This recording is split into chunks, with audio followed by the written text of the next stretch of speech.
Afternoon. My name is Jordan Smelly. I am a person in lunch from intellectual and developmental disabilities with co-occurring mental health diagnosis.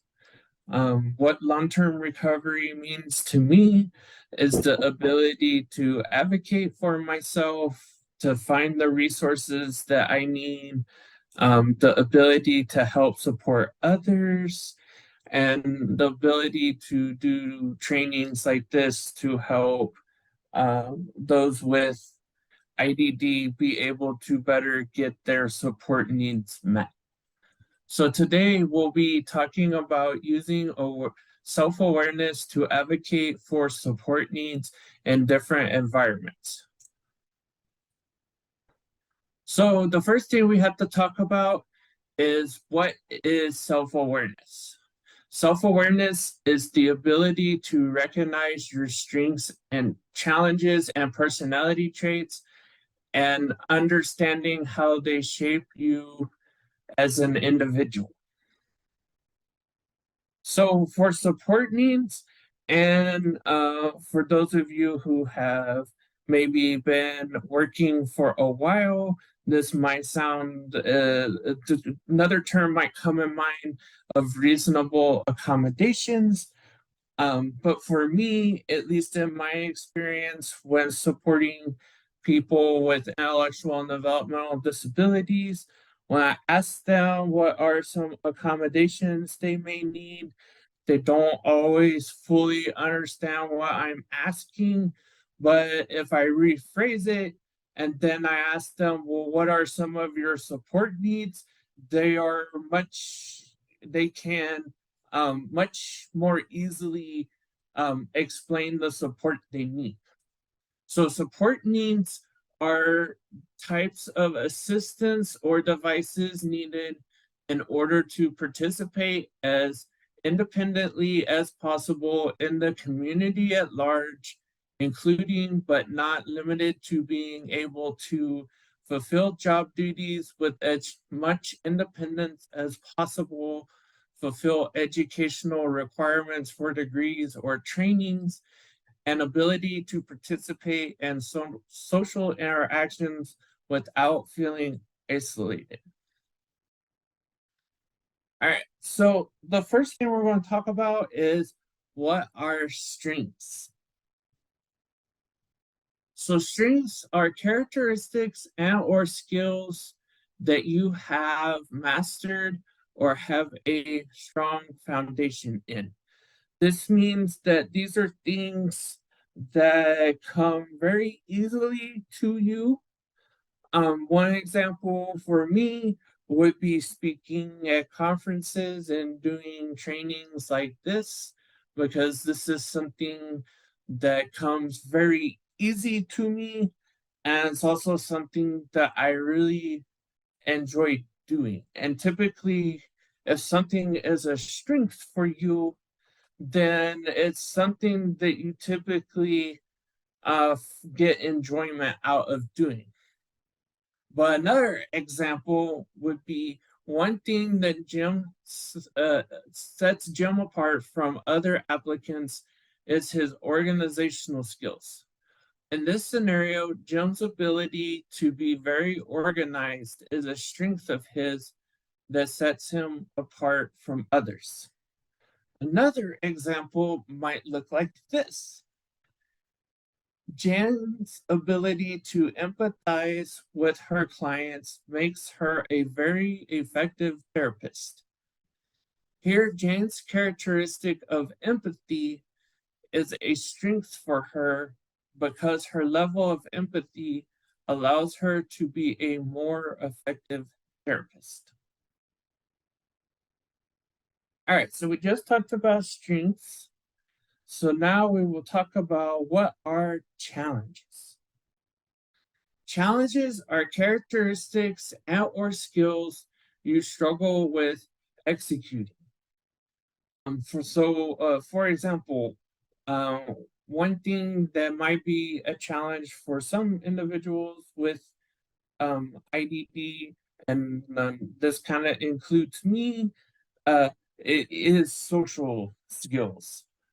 It's not that we can't be social, because everyone, well, usually people like being social, but for some, it's a little more effort has to be put forth. So therefore, it would fall under being a challenge. But another example would look like this. Although Jim has excellent organizational skills, he struggles with making friends. In this scenario, while one of Jim's strengths is organizational skills, he struggles with making friends, which would mean that making friends would be considered one of Jim's challenges. So, and another thing I kind of want to point out here is when you go and you interview at jobs, some employers will ask you, well, what are some of your weaknesses? And what they're actually asking you is, what are some of your challenges?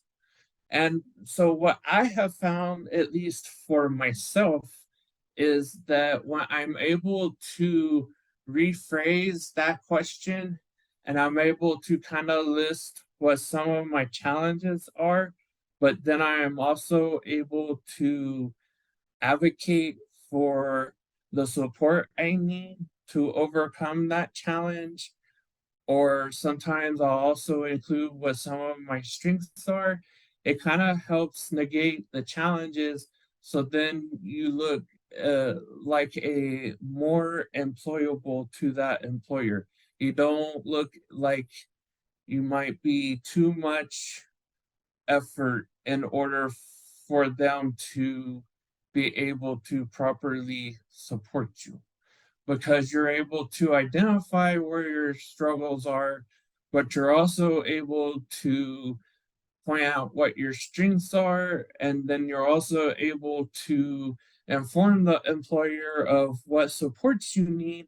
And so then it kind of helps the employer be able to make a more informed decision on if this might be a good fit for them.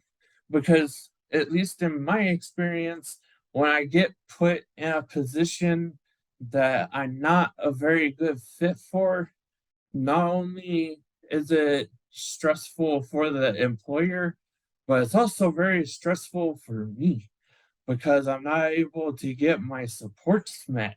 And when I can't get my supports met, at least in regards to what I struggle with and what I have to have in order to overcome my challenges, then it just becomes a very frustrating situation for all involved and not very productive.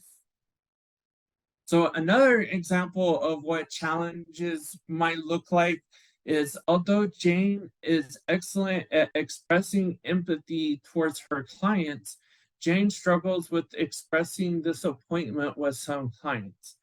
In this scenario, while expressing empathy is a strength for Jane, expressing disappointment with some clients is something Jane struggles with executing. Therefore, her struggle with expressing disappointment with some clients would be considered a challenge for Jane. All right, so we've talked about strengths, which are the things that you have mastered or have a strong foundation in. We've talked about challenges, which are the skills that you struggle with. And then now we're going to briefly touch on what are personality traits. So personality traits are characteristics that distinguishes the character, action, and attitude of a person. So some examples of this would be smiling, cheerful, angry, better, honesty, responsibility, etc. So the personality trait is kind of the characteristics that you identify with the person's behavior in a way. What I mean by that is, you know, um, what I've kind of for example, what I have kind of come to learn about myself, at least in employment environment, is it's really a challenge for me to work with people that are constantly bitter or angry. Because for me, what happens is I can pick up on that. And then for me, it becomes a challenge because then I pick up on it. But then it's like, is that me that's causing that? Or is that something that's just typical for them? Or are they having a bad day? And so, when you're able to identify people's personality traits, it's also important to remember that you are only responsible for your behavior. You can't accept other people like uh let's see. Give me a second. I give y'all a better understanding. Like for example, if I'm working with someone and let's say we get it done, but then our supervisor says, well, you missed a step. You know, if if my coworker just gets all angry and bitter about that being pointed out, I can only be responsible for my reaction. I can't take on ownership of how my coworker feels. And so, you're only responsible for yourself. So, when it comes to personality traits, you know, it's good to be able to identify them. And it's good to know what your personality traits are, because then if you know what your personality traits are, then it makes it easier for you to go and find people who share those traits. Because what I found for myself, at least, is if I find people who are also smiling, cheerful, and honest and responsible, I tend to work really, really well with those that share those types of personality traits. But being able to identify your personality traits can also help you in a job interview, because then you're able to kind of let the employer know what some of your personality traits are. Because if you're able to identify and share those, they can also kind of figure out whether or not your personality would be a good match for the type of job they are hiring for. Because again, in my experience, at least for myself, when my personality doesn't really fit the type of environment that I would be working in, things don't really go as smoothly. And so then it becomes more challenging and more frustrating. And so, being able to identify your personality traits and understand the type of personality traits that you mesh with can help you, at least in an employment environment, figure out whether or not it is a good fit. So that way you're not putting yourself through unnecessary frustration. All right, so we talked about strengths, which again are the skills that you have mastered or have a strong foundation in. We've talked about challenges, which are the skills that you struggle with, and then we've talked about personality traits like smiling, hard worker, responsible, honesty, angry, bitter, etc. So now we're going to take that knowledge and now we are going to put it into the steps to using self awareness to identify support needs in different environments. Does anyone want to guess what the first step might be?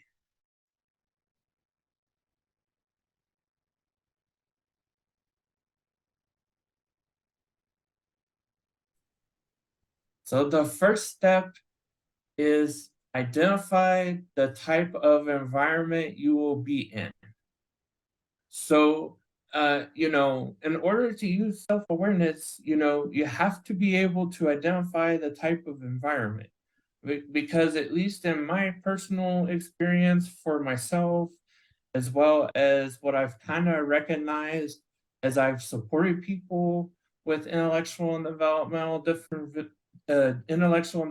disabilities, the support needs change depending on the type of environment that you will be in. Okay? So then the next step would be identify your strengths and challenges for the environment you identify in step one. I promise this will make more sense in a minute if you just stick with me. Okay? Step three, use a piece of paper or your electronic device. Because I know, again, from my personal experience, because for me, handwriting is more challenging than typing. And for others, typing is more of a challenge than handwriting. So I try to make these steps as universal as possible. So using a piece of paper or your electronic device, so phone, computer, tablet, to write down support needs you have for the challenges you identified in step two. Okay? And we'll get through some examples here in a minute. And then the fourth and final step is or if it's on an electronic device and you have the ability to print it off, please print it off to take the paper with you to help you take with you the support needs you have identified in step three and advocate for those support needs. So, it's really important when you identify your challenges and then your support needs, and you have it written down or typed.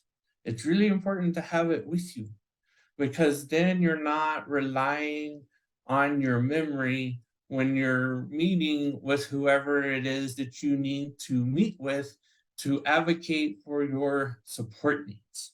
However, the important thing to keep in mind is for support needs on the job or in academic environments, you may be required to submit documentation from one of your doctors.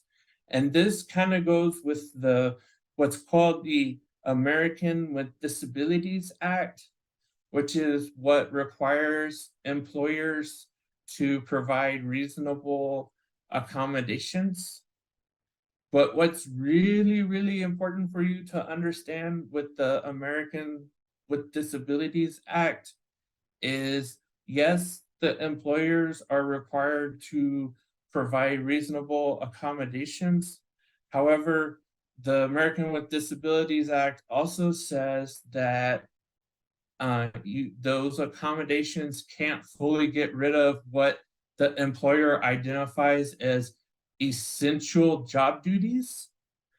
And it also mentions if the employer can prove that the accommodation you are requesting would cause undue burden for them, then they don't have to provide it.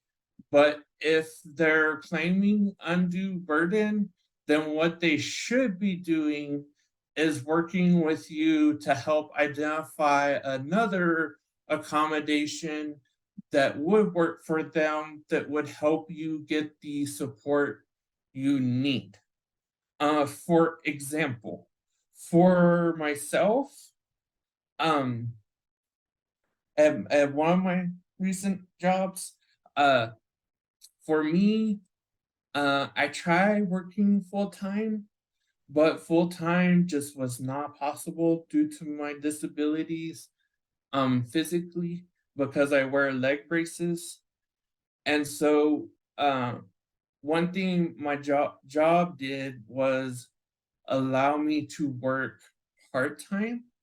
But another thing they did was, because I was lived an hour away, and so traffic is a really big deal for me when driving.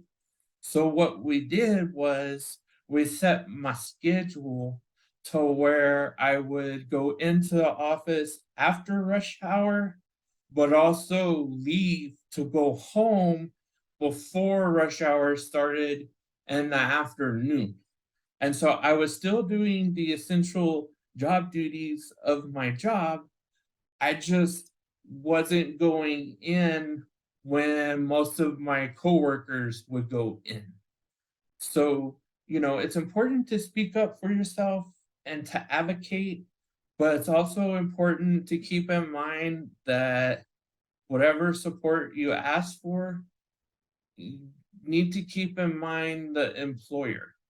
Because if you're able to identify things that are super easy for the employer to enact, like for example, for me at my most recent job, going in at like 10 o'clock instead of 8 o'clock, and then getting off at 2 instead of 5.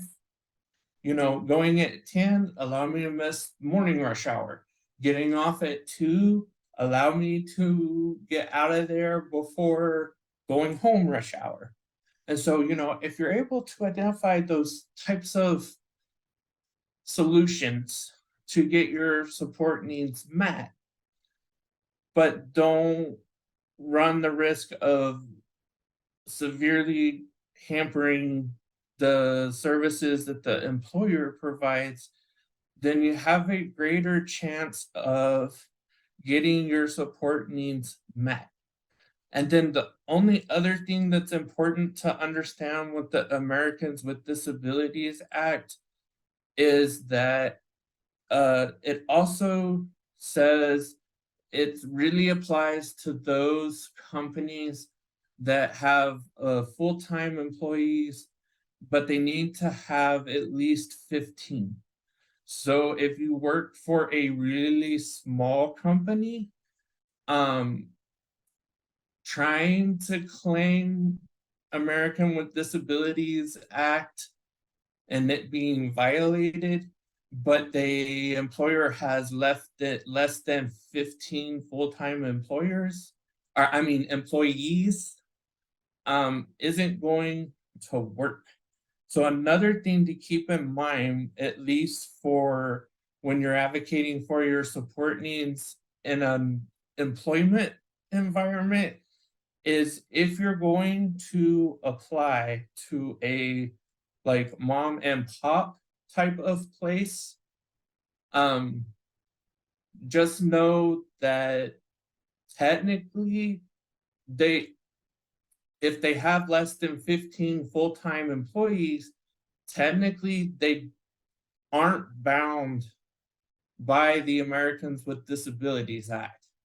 So that's when it becomes really, really important to be able to identify your challenges and be able to clearly communicate your support needs, so that way y'all can figure out whether this would be a good fit for you or not. All right, so let's go into the examples. So we'll have a work environment example, which is this one, and then we'll cover the other two types of environments here in a minute. All right, so first environment, this is work environment. So John was hired as a cashier at Taco Bell. While John can do most job duties without any support, he is unable to stand for long periods of time due to a medical condition. John, being self-aware of his challenge of standing for extended periods of time. So let's pause right there. So John has what? Already done step one. which is identify the environment, because he's identified this is his job. So this is work environment. And he's done step 2, which is he's identified his strengths and challenges, because he aware of his challenge to stand for extended periods of time. All right, so let's continue. So John, being self-aware of his challenge of standing for extended periods of time, meets with his supervisor in private and explains to his supervisor he has a support need of having a stool to sit on while working at the cash registers, so that he can perform his duties of working at the cash register. All right, so John has also done step 3. Well, 3 and 4 technically, because he has well, actually, when John advocates for a support need, he provides his supervisor a doctor's note stating that John does have a medical condition that prevents him from standing for long periods of time, and having a stool to sit on would be an appropriate support need for John. So now John has,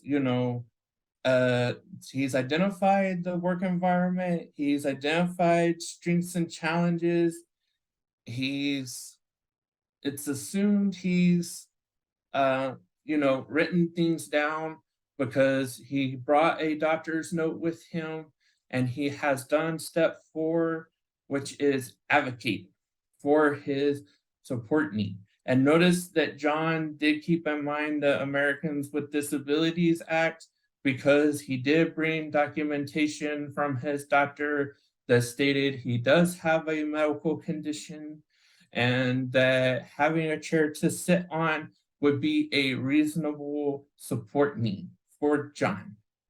All right. So because John was self-aware about his struggles standing for extended periods of time, he was able to get what he needed in order to fill his duties as a cashier. All right, so we just looked at an example of what it looks like to use self-awareness to advocate for your support needs in a work environment. And so now we will look at an example of advocating for support need in college academic environment.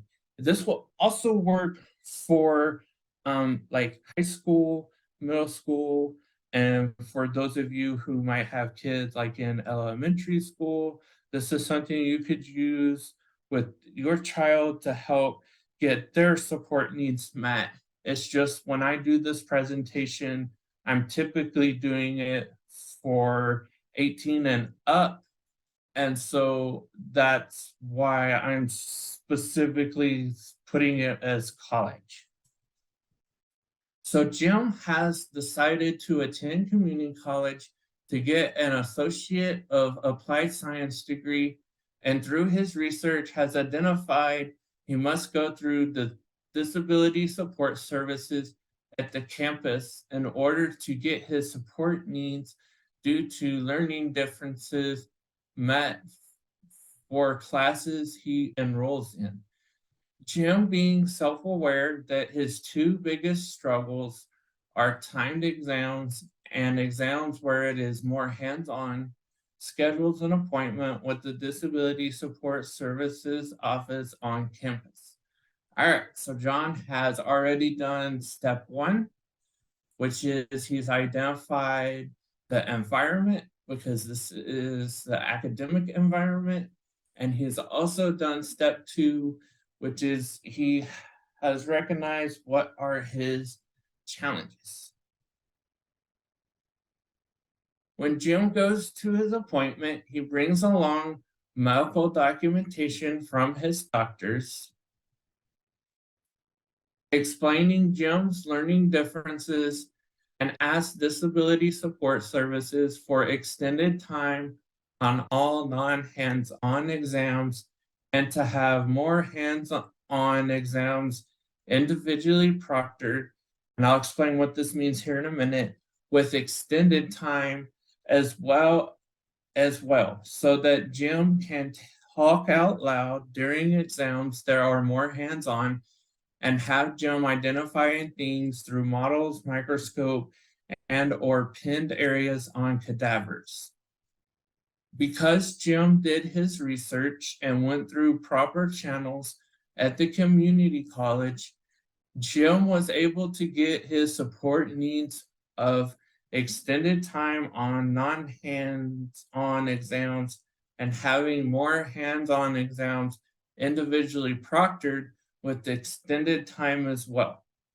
All right, so when you talk about having an exam individually proctored, what that basically means, and this is one type of test this is typically done for, and this is pretty much the only time I used this back when I went through college, is for a lab test. In my case, it was anatomy and physiology lab. And so what individually proctored means is that you either find the time that works for you and your professor, for you to take the test where it's just you and your professor in the lab. And then if you're not able to find a time that works for both of you, then you would go to disability support services, and then they would provide a staff member, and you would take it with them in the room. And basically what that looks like is they're in the room with you. They can read a question or pronounce a word if you need, but that's about the only help you can get. Basically, the whole point of the disability support staff being in the room is to make sure you don't cheat. And what this doing tests this way does is allows individuals like myself who maybe have really bad test anxiety, the ability to take the test with as minimal amount of distraction as possible, because I also have ADHD. And so for me, if I tried taking a lab test with all my other classmates there, it would be very distracting to me, and it'd be very hard for me to focus. So what having a lab exam individually proctored does is basically give the individual with the disability a level playing field. It gives us an equal opportunity to pass the test. And so it's not a situation where you get like someone telling you what a word means. What it does is it kind of helps limit the amount of distractions as much as possible so that you have a fair chance of passing. And so, and then for those of you that don't know what the word cadaver means, basically means dead body. So, yeah.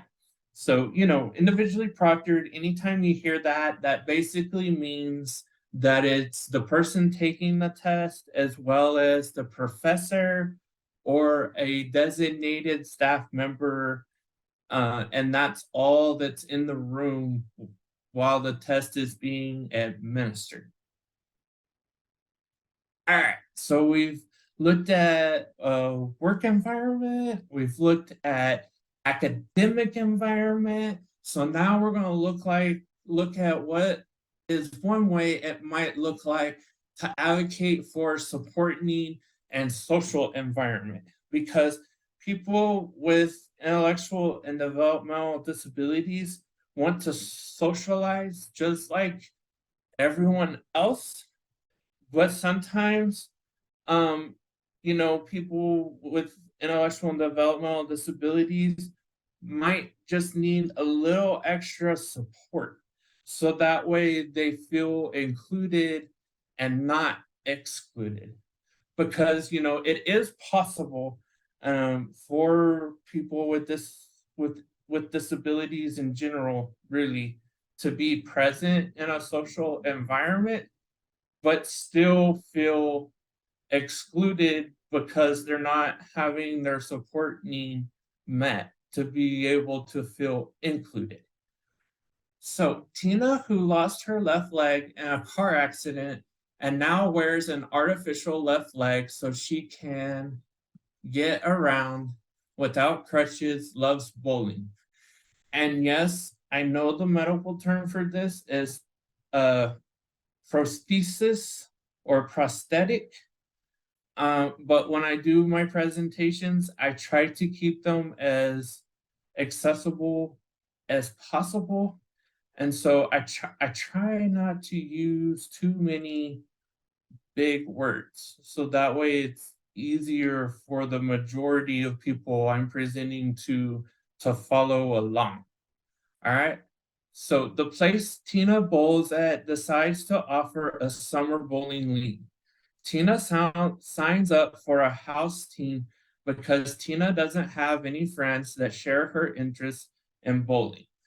The day of the first games for the bowling league, Tina meets with her team and explains that sometimes she can't bowl a full game because she develops sores on her left thigh because she wears an artificial left leg so she can get around without crutches, and was hoping the team would support her by bowling for her if needed so Tina doesn't develop an infection in her thigh, and her teammates agree. Because Tina was self aware about how she can develop sores and went ahead and disclosed to her team and asked her team for support, Tina was able to get the support she needed and prevented getting an infection in her left thigh. So, in social environments, um, those of you that weren't aware, there are organizations and businesses out there that hold leagues, but they recognize that there will be individuals who don't have enough friends or don't know enough people that share an interest like bowling to form a full team. So they'll offer what they call a house team.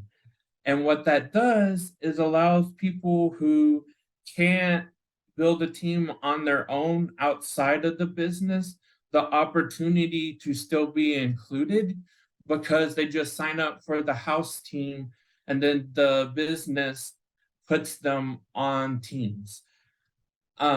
And so, this is one way it looks like because, for some people with disabilities, being able to participate can look different.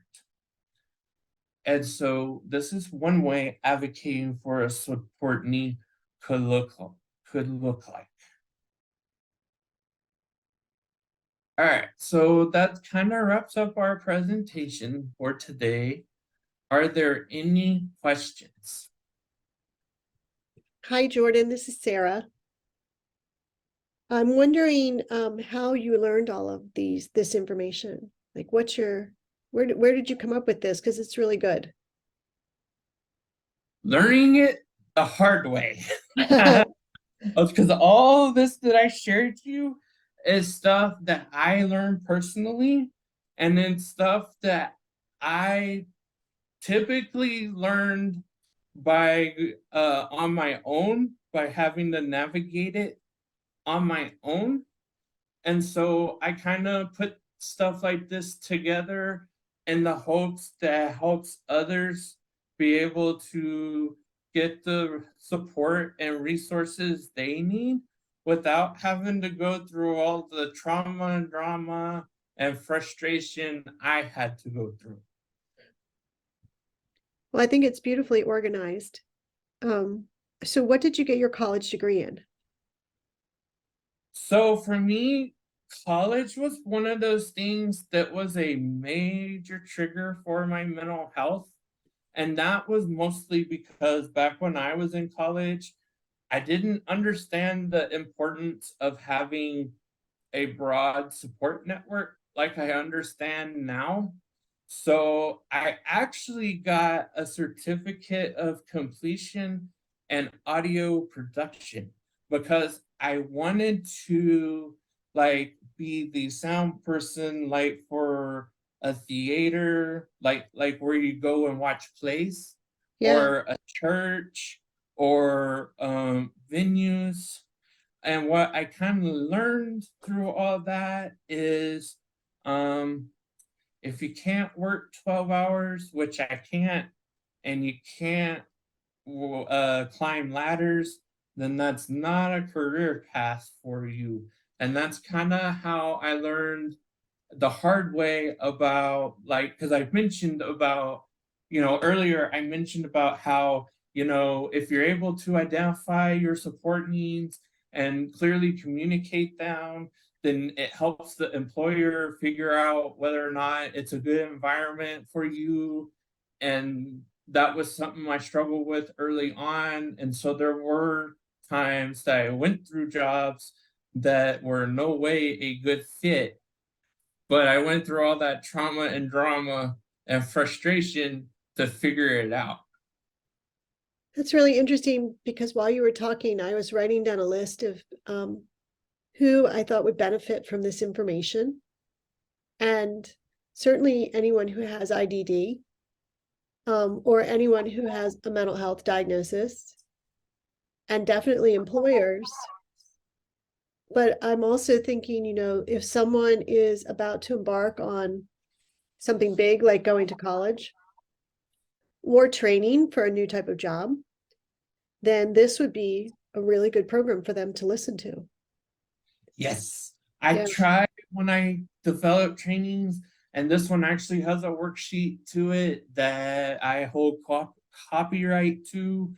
And I try to make my presentations as accessible as possible, meaning, not only easy to understand, because a lot of times when I present, I'm presenting to people that support people with disabilities, but also widely accessible as in the settings that it can be used in.